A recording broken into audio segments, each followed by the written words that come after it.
Depois de Jesus trazer o ensinamento para os discípulos, diga, ser como uma criança e receber as crianças. Diga, ser como uma criança e receber as crianças. Ele fala sobre a condenação, o julgamento destas pessoas perversas. E em seguida ele entra na disciplina da igreja. Diga, a igreja precisa ser disciplinada. Jesus está falando que o temperamento de cada pessoa precisa ser treinado. E o temperamento da igreja, da comunidade, precisa ser treinado. E ele continua o discurso da humildade. E agora ele vai falar sobre a disciplina na igreja.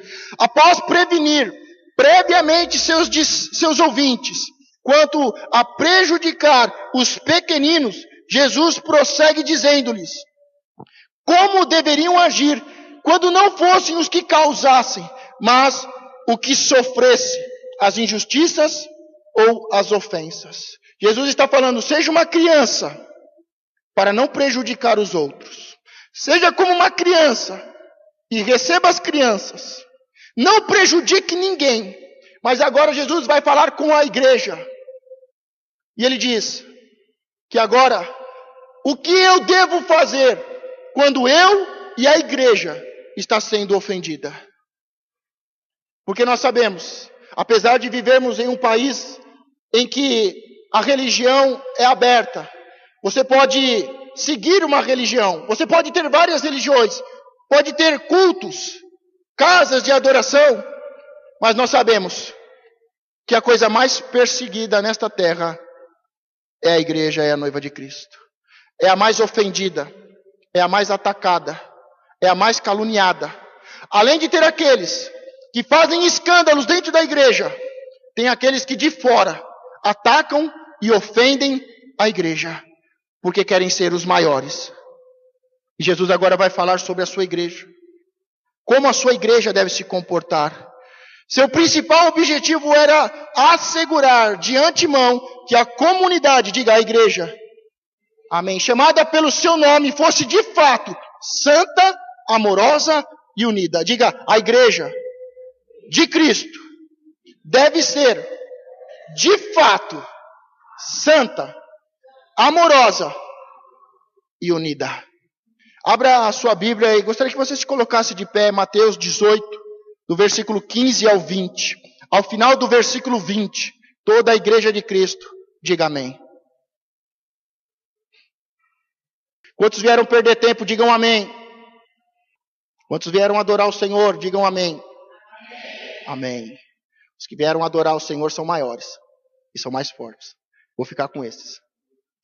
Mateus capítulo 18, versículo 15 ao 20. Ora, se teu irmão pecar contra ti, vai e repreende-o entre ti e ele só.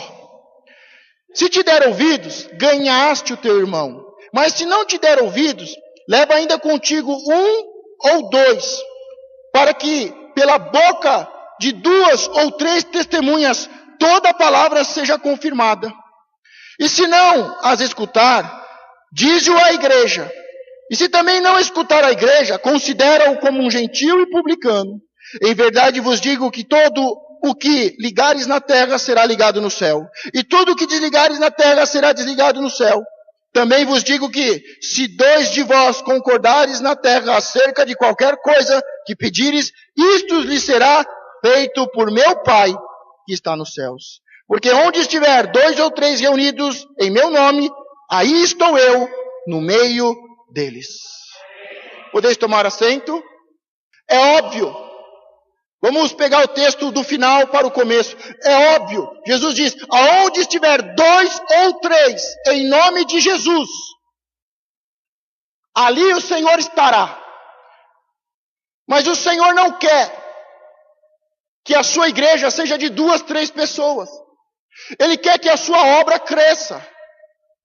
Ela começa A obra de Cristo começa com 3 pessoas. Aonde estiver 2 ou 3 em meu nome, ali eu estarei com eles. Diga, a obra de Deus começa com 3. Voltando um pouco, o texto diz: o que vocês, 2 ou 3, ou todos que estiverem unidos, eu estarei ali no meio. E o que vocês disserem, ligarem no céu ou desligarem, isso vai acontecer. Diga, é uma igreja. Não importa o tamanho, mas Jesus está nela. É uma igreja em que Jesus está. Diga, e é uma igreja que tem poder. Porque ele diz, aonde estiver 2 ou 3 em meu nome, ali eu estarei com eles.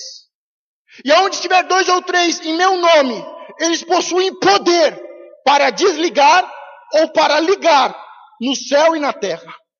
Desligar as obras do maligno. Ligar as bênçãos de Deus. Onde estiver 2 ou 3, no nome de Jesus, ali há poder para fazer a obra de Deus. Mas isso é o final do texto. Porque este poder e a presença de Jesus só está depois do que nós lemos no começo. O texto diz: ora, se teu irmão pecar contra ti, vai e repreende-o entre ti e ele só. Sabe quando é que a igreja tem poder e Jesus está no meio da igreja? Posso falar?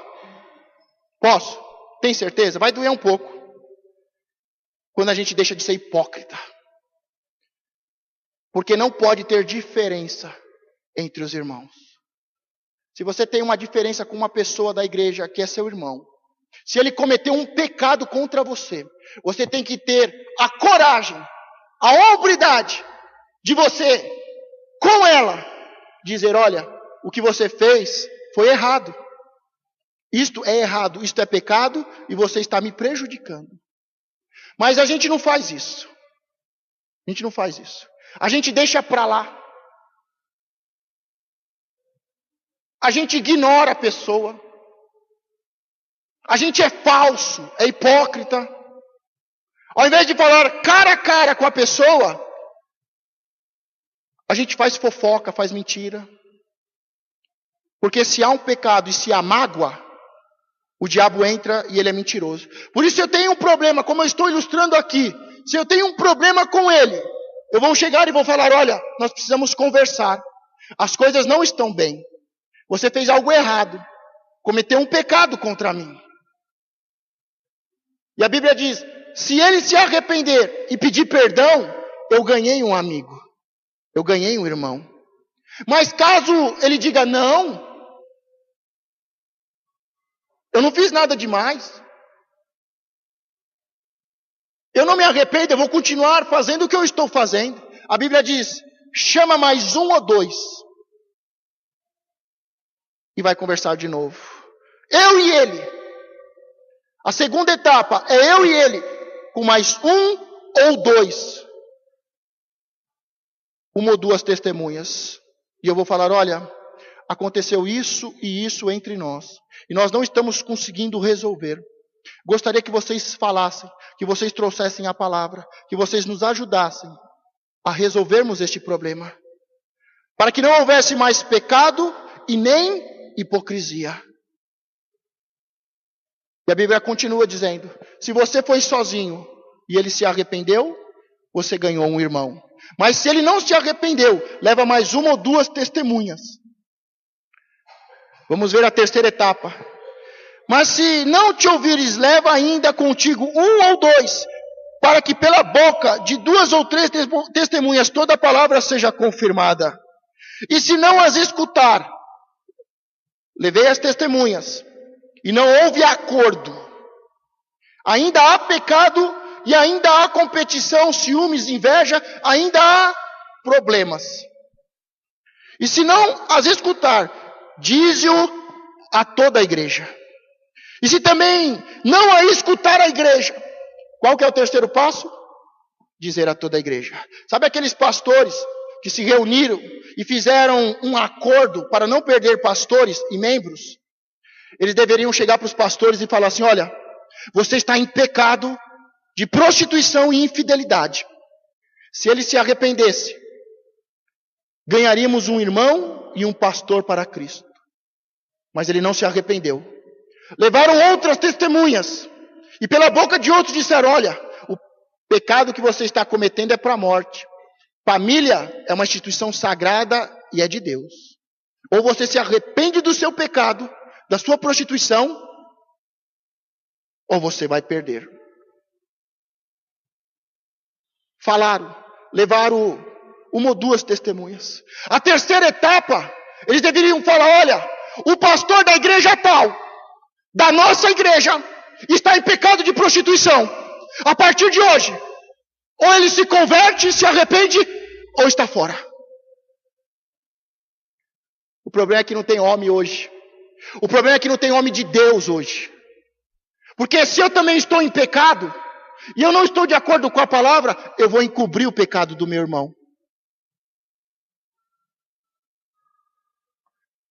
O líder deveria se levantar e dizer: estes pastores estão em pecado, a partir de hoje não são mais pastores. Mas não, eu estou em pecado. Eu aceito o pecado na minha igreja. Eu não corrijo, eu não levo as testemunhas, eu não trago para a igreja. Você está vendo os passos? Só eu e a pessoa, eu com mais uma ou duas testemunhas, depois para toda a igreja, e no final Jesus, diga Jesus. Jesus dá uma instrução aos seus discípulos dizendo: se não teve acordo, diga que ele não faz mais parte da igreja. Diga: foi expulso. E ele diz: considera-o como um gentil e publicano. O que Jesus está querendo dizer? Se alguém prejudicar um pastor, prejudicar uma igreja, a obra de Deus, deve ser corrigido. Porque quem ama, corrige. Deve ser levado uma ou duas testemunhas. Deve ser falado à igreja. E o quinto passo: se não houve mudança e arrependimento, deve ser tirado da igreja. Diga: foi Jesus. É o mesmo Jesus que diz: eu vou atrás de uma ovelha perdida. Mas se eu tiver que tirar uma pessoa de dentro da minha congregação, eu tiro. Eu corto. Porque é melhor perder uma ovelha vestida de lobo, um lobo vestido de ovelha, do que perder toda a igreja. Do que a igreja não ter poder para fazer a obra de Deus contra as obras do inimigo. Do que perder a presença de Jesus na igreja. Jesus começa a tratar o caráter dos seus discípulos e a disciplina da igreja. Porque é algo muito importante. É muito importante. Quando há um pecado, não pode ser deixado de lado. Tem que ser corrigido. Quando continua no pecado, deve-se confirmar a palavra pelas testemunhas. Deve-se dizer à igreja. E se há necessidade, deve-se tirar da igreja. Considera-o como um gentil e publicano. O que é um gentil? Um gentil era uma pessoa que não podia entrar na igreja. Ele é proibido de entrar à igreja.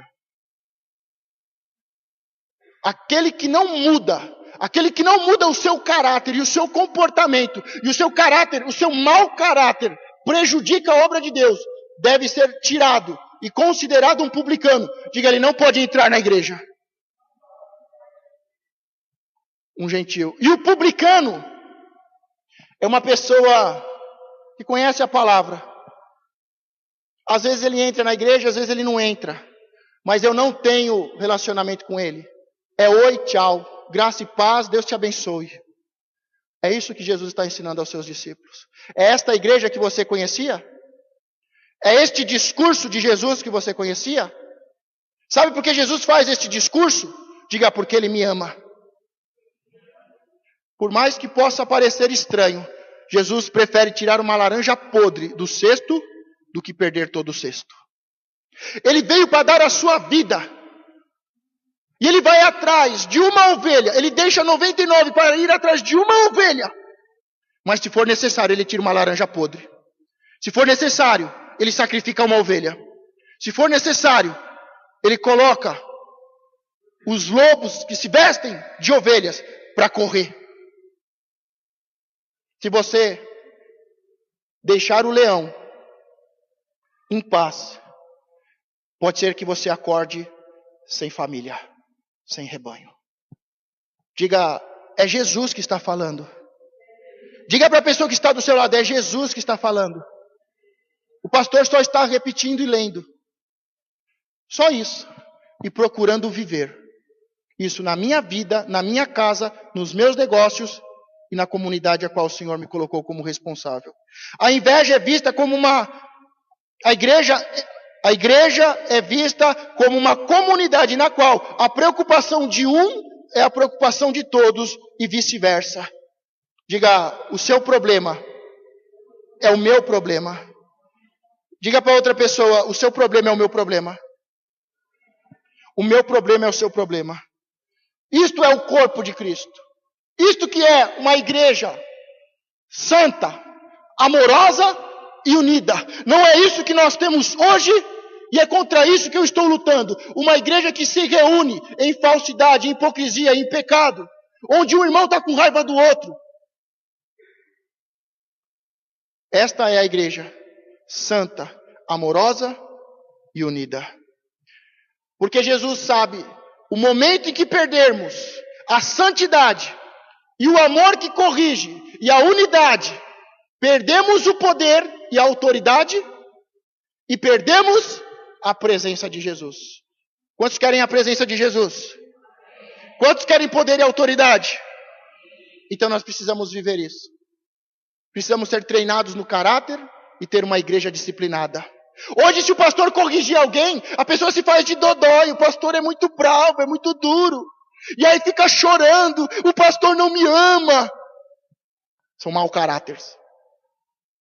Por mais estranha que esta ideia pareça para muitos, a lei do amor é a base da disciplina da igreja. Diga, a lei do amor é a base da disciplina da igreja. Quando nós lemos em 1 Timóteo 1, do versículo 18 ao 20, o apóstolo Paulo, dizendo ao seu filho na fé, Timóteo, este mandamento te dou, meu filho Timóteo, que segundo as profecias que houve acerca de ti, lutes por elas boa luta, conservando a fé, diga, conservando a fé, e a boa consciência, a qual alguns, rejeitando, fizeram naufragar na fé. Amém. E entre estes foram Himeneu e Alexandre, os quais entreguei a Satanás para que aprendam a não blasfemar. Diga, blasfemar. O maior apóstolo de Cristo, que é responsável por praticamente todo o Novo Testamento. O maior evangelista de todos os tempos, o maior apóstolo de Cristo, responsável pelos textos sagrados, o apóstolo Paulo, certa vez chega diante do apóstolo Pedro e diz, você é falso, você é hipócrita.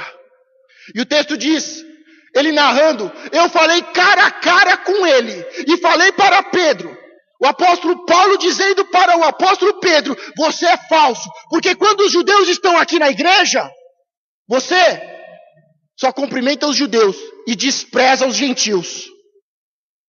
E quando os judeus não estão, você se aproxima dos gentios. Um apóstolo de Deus tem unção e autoridade para corrigir outro pastor e outro apóstolo. E tem poder e autoridade para, se for necessário, tirar da igreja. Como Jesus ensinou e como o verdadeiro apóstolo Paulo corrigiu ao apóstolo Pedro, e aqui falando de Timóteo, dizendo, Timóteo, fica esperto. Timóteo, desperta a fé, a boa consciência, sai da mentira, sai da fofoca, Porque entre estes foram que naufragaram na fé, Himeneu e Alexandre, aos quais entreguei a Satanás, para que aprendam a não blasfemar. Eu vou te dar um conselho. Se você quer uma igreja de verdade, um pastor de verdade, que vive em santidade, que ama, que vive em santidade, que ama e que busca a unidade, você está no lugar certo. Agora, se você quer viver em pecado, em fornicação, em prostituição, em mentiras, você está no lugar errado. Diga, a fonte de vida não é para todos. Diga, é para mim. Diga, a fonte de vida não é para todos. É para mim. É o Espírito Santo que separa aqueles que devem ser salvos. A fonte de vida não é para todos, mas é para mim, que quero uma vida de santidade, de amor e unidade. Qual que é o maior problema disso? Sabe qual que é o problema de eu ser um pastor assim? De ser um pastor que vive a palavra? Sabe qual que é o problema que eu sofro por ser um pastor assim? Não é a perseguição. Não são as calúnias.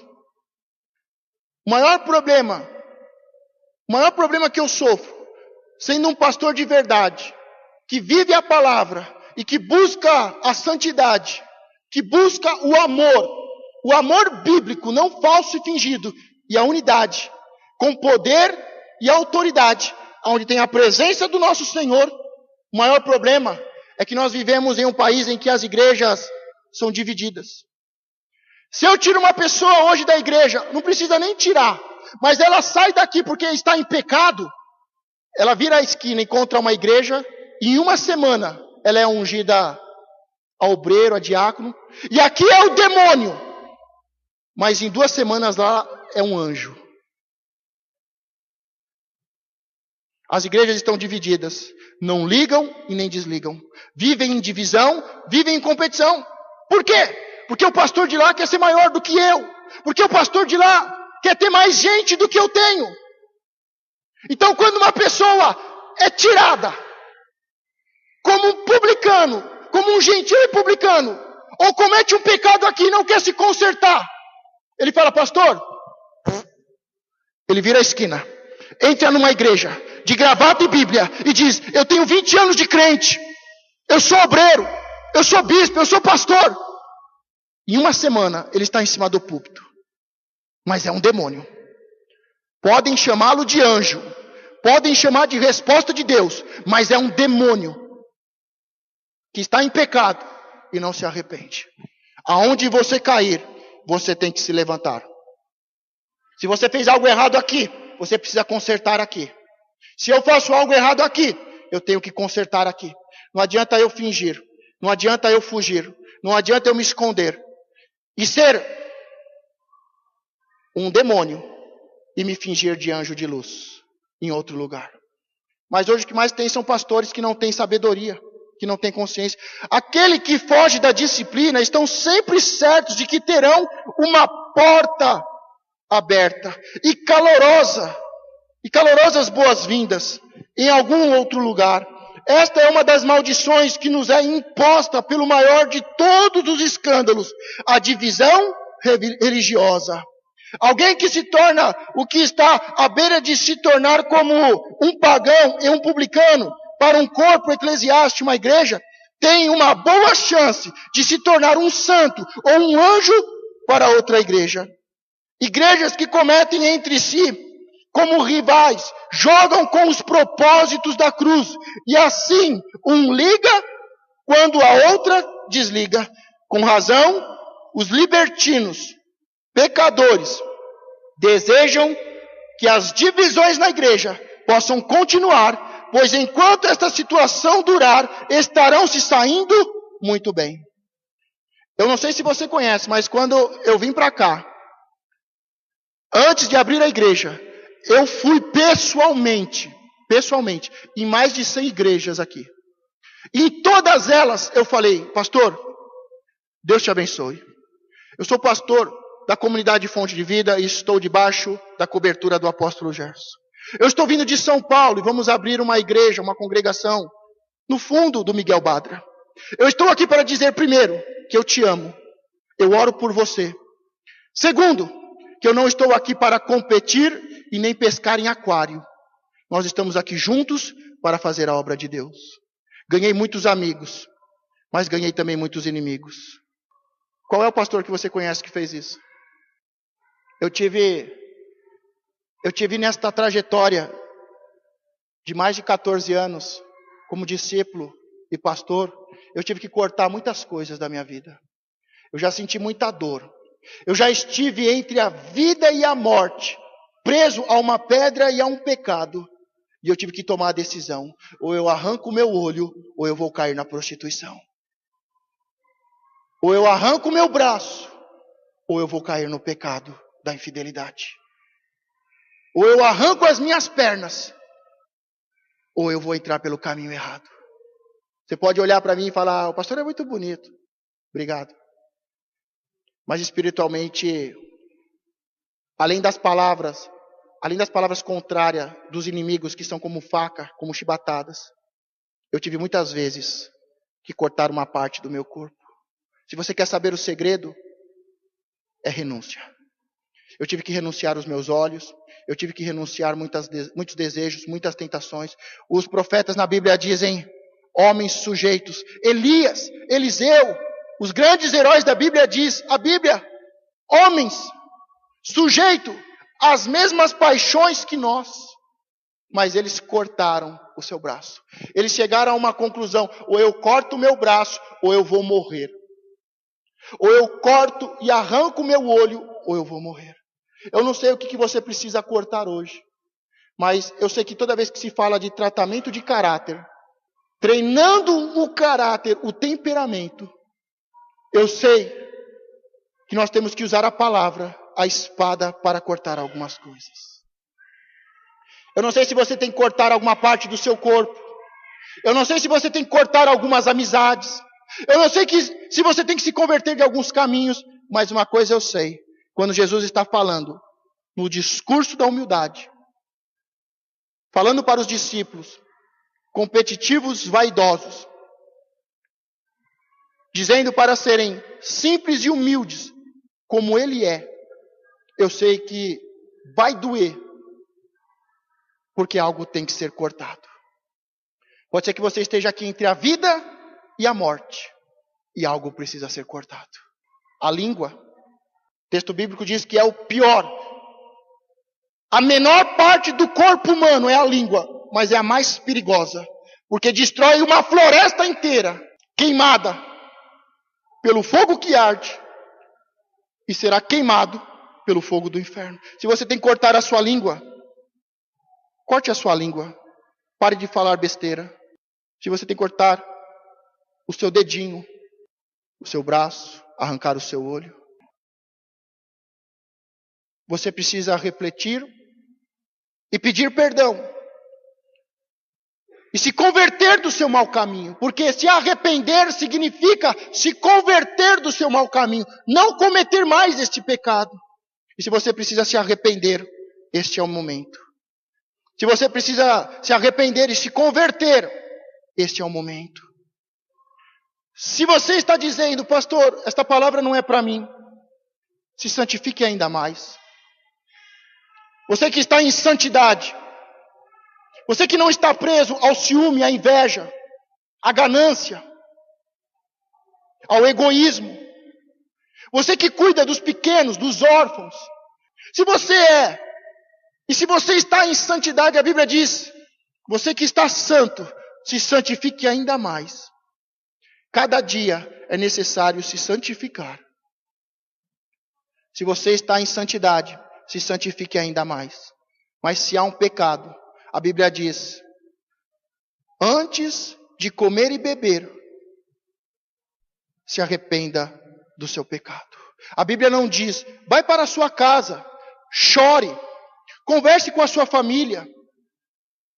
Não, a Bíblia diz, agora, se arrependa agora e agora coma do meu corpo e do meu sangue. Porque ninguém vai ter poder e autoridade contra a carne, a tentação e as obras do mal, sem fazer parte do corpo e do sangue de Cristo.